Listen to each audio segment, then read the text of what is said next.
So let's start with Domain 1 in our CISSP, the Security and Risk Management.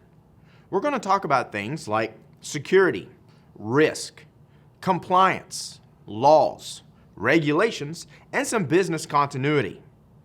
Now there are some key areas for Domain 1 that we really want to focus on according to the Candidate Information Bulletin, the CIB. We're going to talk about the CIA Triad. We're going to talk about security governance, the compliance, those legal and regulatory issues. Talk about professional ethics and security policies, business continuity again, the personnel security policies, some risk management concepts, threat modeling, acquisition strategies, and then finally wrap it up with some training and awareness for our end users. So let's talk about that first one, the CIA Triad. That's our confidentiality, integrity, and availability. And you can look that up. I got a little picture there on the slide, and there are tons of those CIA triads out there. I think I just pulled that off Google Images, to be honest with you. Everybody's got their own little flavor on the color scheme and how it's supposed to look, but they always make it like a triangle because it's a triad, right? Triangle. So we have our confidentiality, integrity, and availability. But what does that mean? Well, confidentiality is, keep away from my stuff. That is mine. That's my private stuff. If somebody was to tell you a secret in confidence, that's exactly what it is. It's a secret between you and them. Nobody else is supposed to know what that secret is or what the data is. So confidentiality, it's about privacy. Who has access to what? To what materials? To what data that we have inside of our organization? We want our data to be confidential. We want it to keep it private from attackers or hackers or other businesses or other governments. Just depends on where you work and what organization you're working with. Confidentiality also supports least privilege. And we're going to talk about that a little bit later in another section, but least privilege is you only have the rights that you need to do your job. You don't have extra permissions. You don't have extra access to things that you don't need. If you are data entry clerk, all right, so you're sitting at a computer screen all day and you're entering data for an organization. You don't need administrative rights necessarily to do your job. You don't need to install software. You don't need to be able to run a backup or remote access into that terminal probably, because you're sitting right there. So that supports least privilege.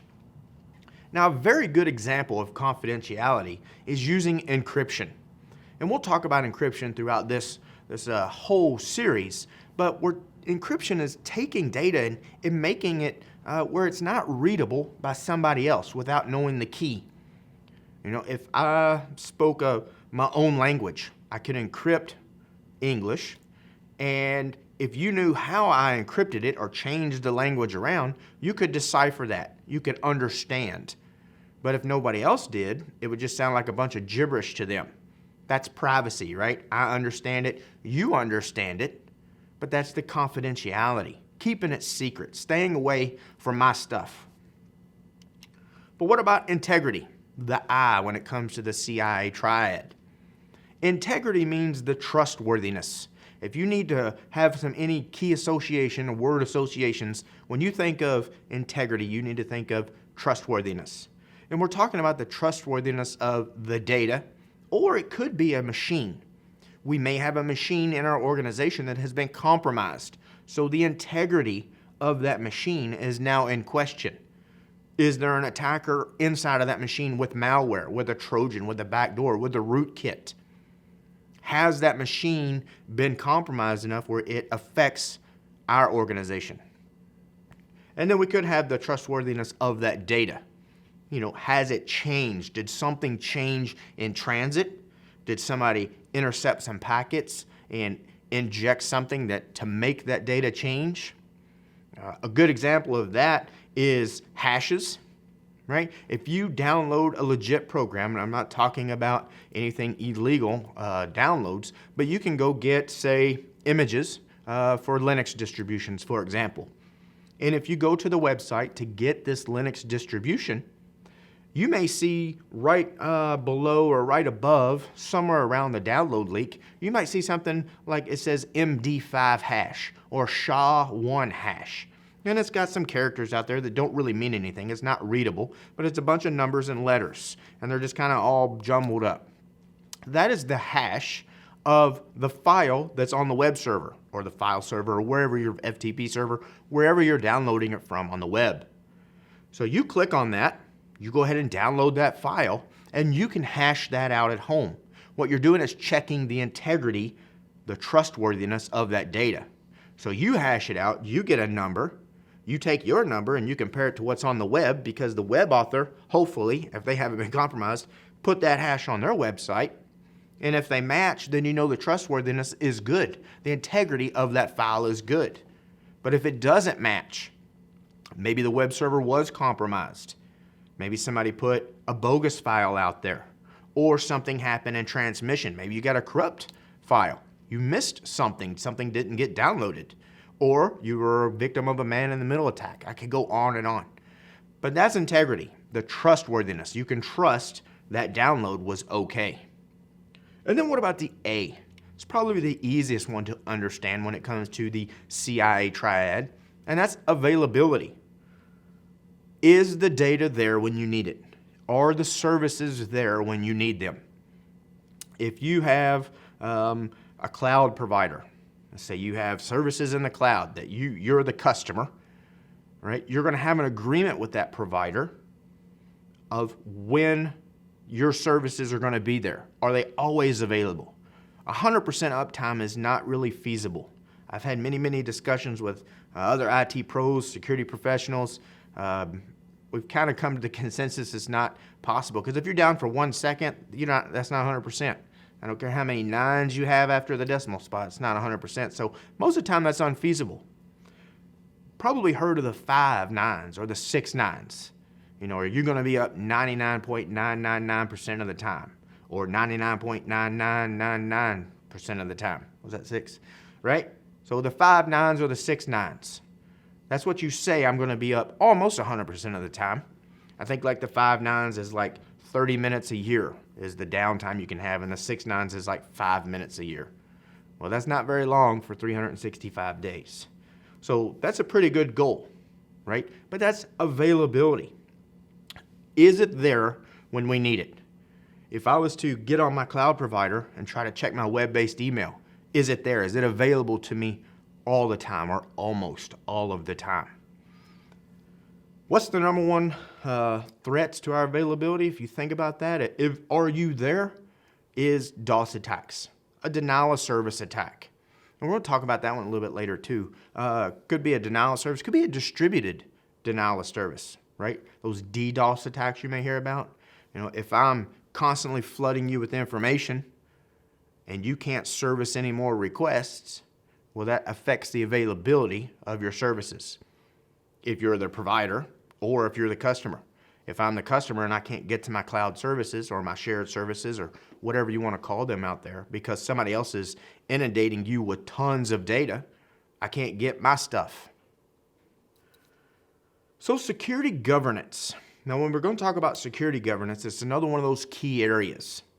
We're going to talk about the alignment of the security functions when it comes to security and the alignment of our business objectives, the organizational processes, our roles and responsibilities when it comes to security of who does what, when and why and where, the control frameworks, or some of the control frameworks. There are tons of them out there. We'll talk about what they are. And then due care and due diligence. So the alignment of the security functions. When we're trying to get IT in alignment with business processes, because for years and years and years, back when I started in IT, we were thought of as a back office function.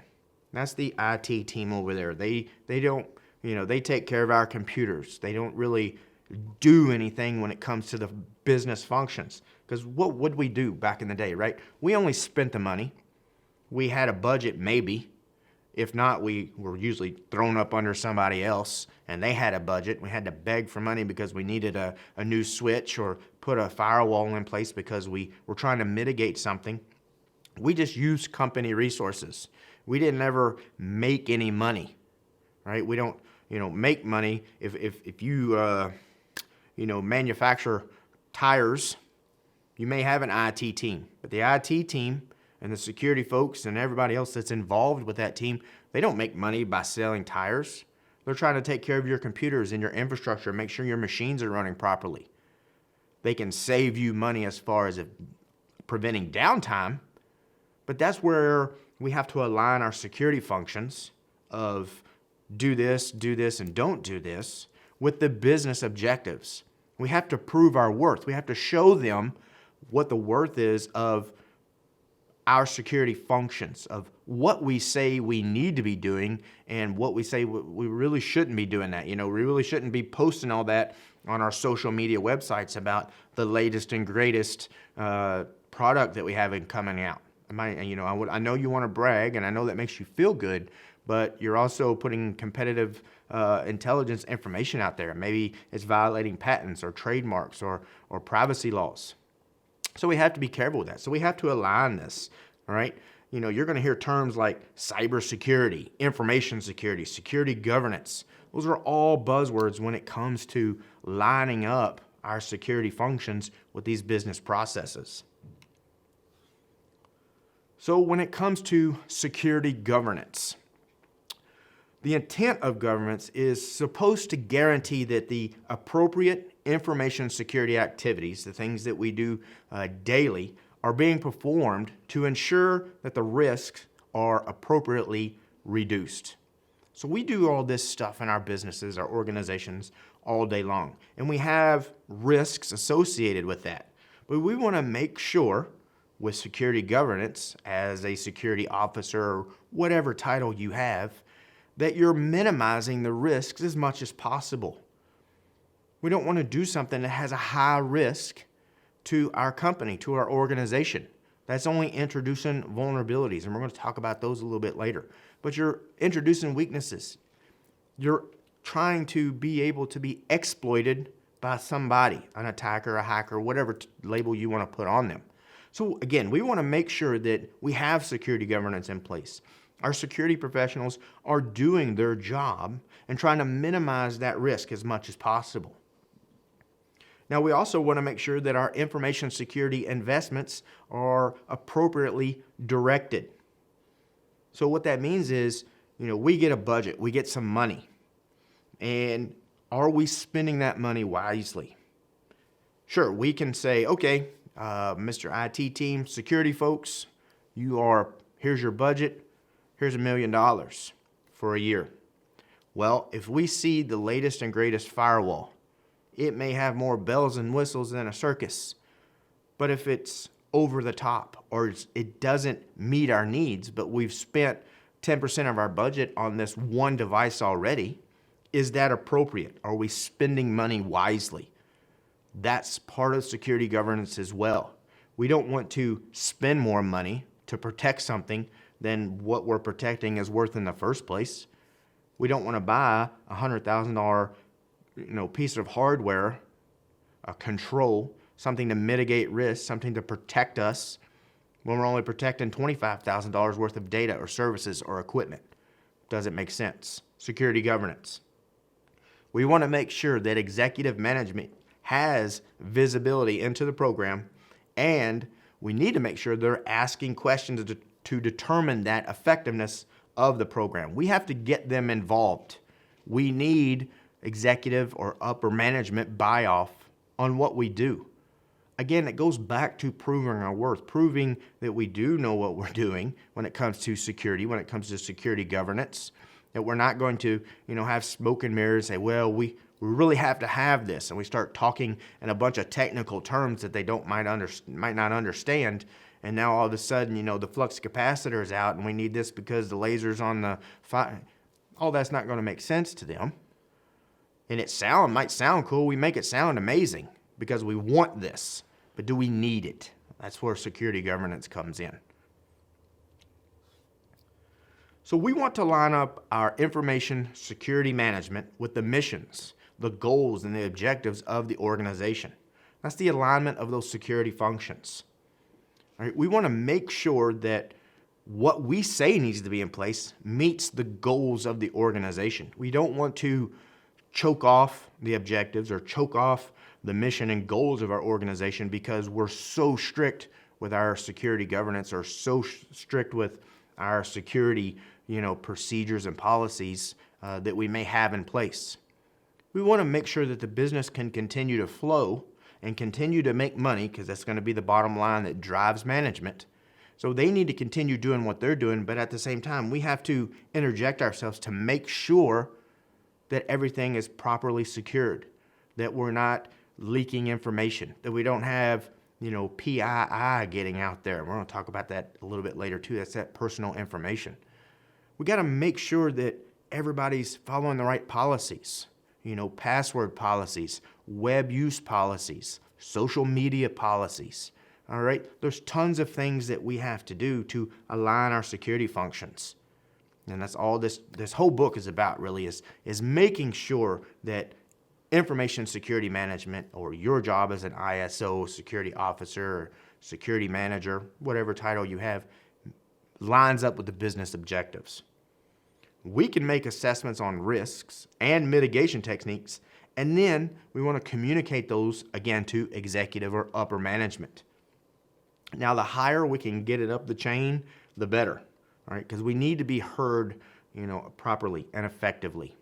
If we're way down here on the chain and we just have to tell a team lead, what if that team lead doesn't have good rapport with somebody on upper management or the board or the CIO or CEO or the COO? One of those C-class levels, right, that everybody, that's what we strive for. But what if they don't have a good rapport? What if we say we need this because of X, Y, and Z, and it's totally legitimate. We're staying within budget. It is reasonable, and we need this control put in place to mitigate a particular risk. What if they can't communicate that up? Something's going to happen. Something bad may happen. So again, we want to make sure that we're looking at all of our risks and the mitigation techniques that we're going to put in place to lower or lessen those risks. We need to get that up to upper management as high as possible. And again, don't make it sound super technical. You may be the smartest IT person in the organization, but if you explain things at a level up here, and your COOs or your CEOs, they're intelligent folks, but they're not technical folks. If they understand technology down here, you're going to be talking over their head. And either they're not going to understand and say, well, maybe we don't need that. Or they halfway understand and they're going to tell you, we don't need that, or that's too much money, or come up with another plan, because you can't communicate on their level. So when we make these assessments on risk and mitigation on what we're going to do to lessen this, make sure that we're heard properly, get it to the right person, and speak the right language. And I don't mean English, French, or Italian. Speak the right technical language. Bring it down on their level. Now, when it comes to organizational processes, we know, or you may not know, businesses don't always stay the same. They are always evolving, because we're hopefully, you as a human and in your IT career, you're always evolving as well. We're trying to get better, right? We want to get better, faster, stronger, right? We got to get smarter. Businesses do the same thing. They find something that works and they try to improve upon it to make more money and to service their customers better. And they may evolve in different ways. They may come up with more products, different customer service schemes. They're always trying to get better and improve upon themselves. We have to be prepared for that. Things can change from day to day, month to month, quarter to quarter, year to year. We have to be prepared for that. And what I'm talking about is prepared as far as security. I'm not saying one day you come in and now you have to wear a shirt and tie, where yesterday you only had to wear a polo shirt. Not those kind of changes. If we decided that, well, we have been client server based, now we're throwing everything in the cloud. All right, we're going to, I need you to go find us a cloud service provider, and we're going to start putting our email in the cloud. We're going to put our collaboration in the cloud. We're putting everything out there. Go make it happen, right? You ever had that happen before? I have multiple times, not necessarily about the cloud, but they come up with an idea and they say, you're IT, you're a security professional, go do what's best. Here's your budget. So you got to be prepared for that. Maybe you thought about that before, right? So you have some ideas already, but now you have to go find out what's going on because the business is evolving, the business is changing, and that's totally going to affect your job. Think about if you had everything in-house and now all of a sudden you're moving it all to cloud-based. That's a big responsibility that you got to think about, right? Who's going to move all the data? When are we moving all this data? Are we doing it all at once? Or are we going to do it in chunks? Who's responsible for the security? Are we going to encrypt the data? How are we going to get the data up there? Is it going to be a straight copy, some type of replication? Do we have support for this? Where's the data going to be kept physically? Yeah, it's in the infamous cloud. It's out there on the internet somewhere. That's great. But physically, it's got to be somewhere. Where is that? Who has access to that? Do we have rights to visit that data center? On and on and on. Tons of things that we have to be prepared for. So again, companies evolve. They're looking to grow, to change, to get better. We, as security professionals, we have to be able to adapt and adjust to meet those needs.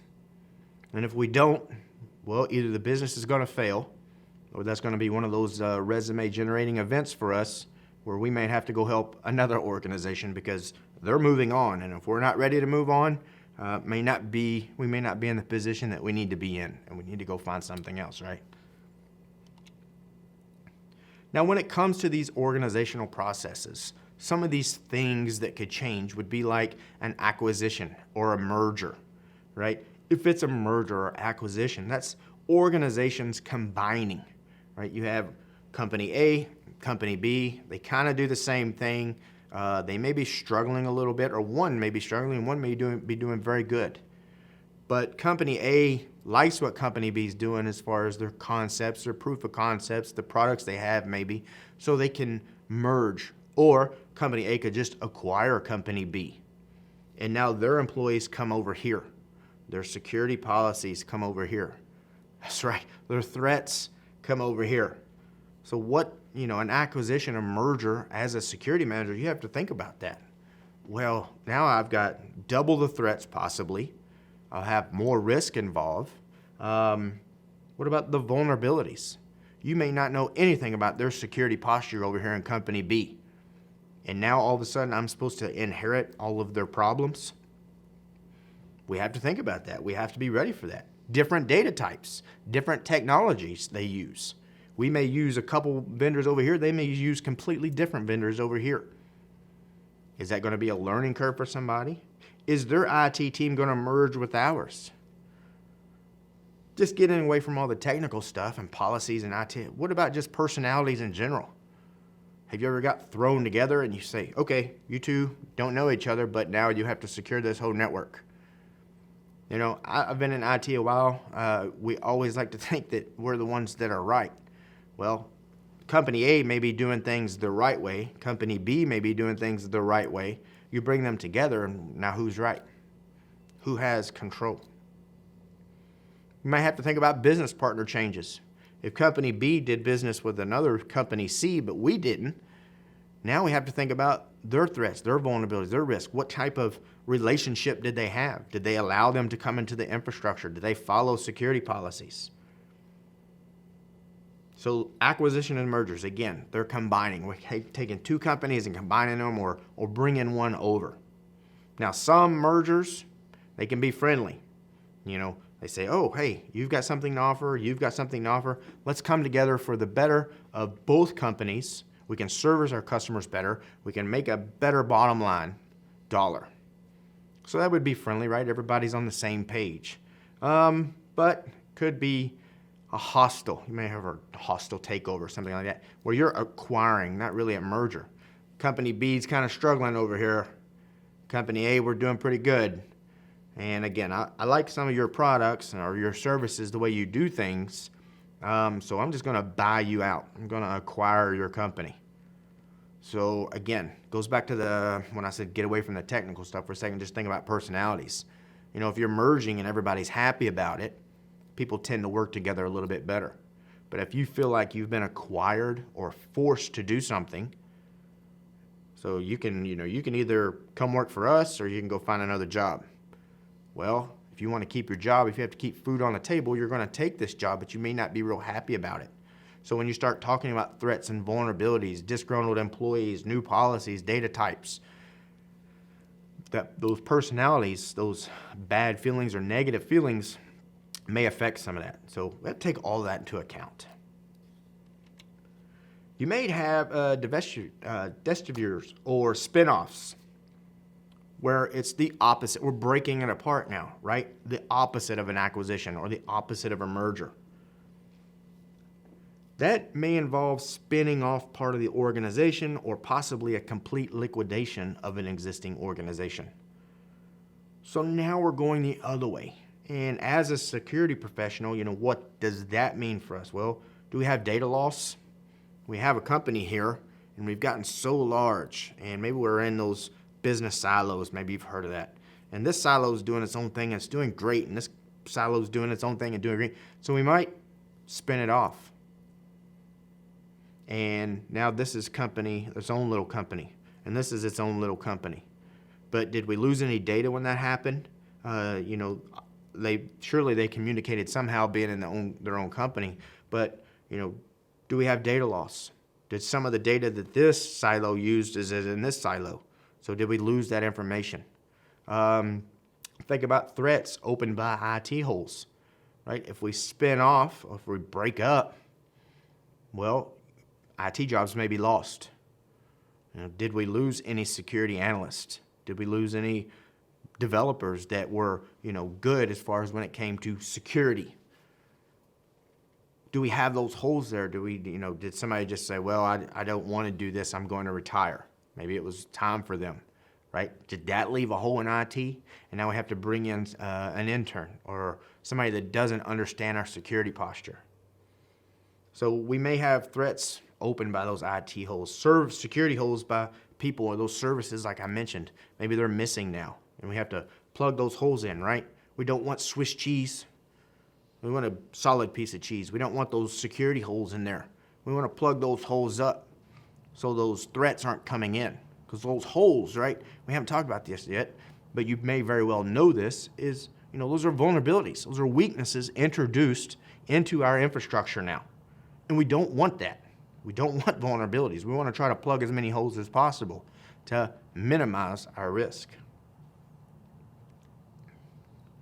Could have governance committee.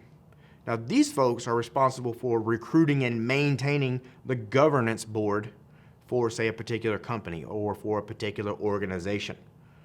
These guys are responsible for determining any missing qualifications and characteristics needed to enhance the efficiency and effectiveness of our board. So we need to make sure, try to help them, ensure that the committee understands at a pretty high level, we don't have to get way down in the weeds, but at a high level, the importance of information security and the importance of risk management. Again, and I'm probably going to say this through every domain, we have to know our audience. We have to talk on the right level. If I'm talking to another security professional, I can use technical terms. I can use security terms. If I'm talking to upper management that understands business processes and mergers and all that business stuff, I don't want to talk at a technical level, just like I don't want him talking to me about business and banking and all the processes, because I may not understand all of that. I'm a technical person, and they're not. So know your audience. So again, that high level. We want to ensure that the committee recruitment exercises for new board members include requirements for information security, risk aptitude as well. When it's needed, it's not always needed, but we need to make sure that they understand that. And maintain a working relationship with these committee members. Establish that rapport. We also want to be available to respond to specific risks, privacy, and information security questions that they may have. Again, that's what we're there for. They rely on us for security, for IT security, data security, network security, whatever type of security, encompassing security of the whole building. They rely on us for that. We have to be there, ready to go to answer any questions, because again, we're down here. We're the technical folks. they're not so technical sometimes. And I'm not saying that all CEOs are ignorant when it comes to technology. Please don't think I'm saying that. They just have a different mindset of what's going on in the business. They hired you to be the security professional. That's why you're the security professional. So they don't have to worry about it. They don't have to keep up with the latest trends. They don't have to keep up with the latest technology. That's what they have you for. So that's what I mean when I say they don't talk at that level. I'm not saying they can't understand you fully, but you're there for a reason. If they could do it all, they wouldn't need you in the first place.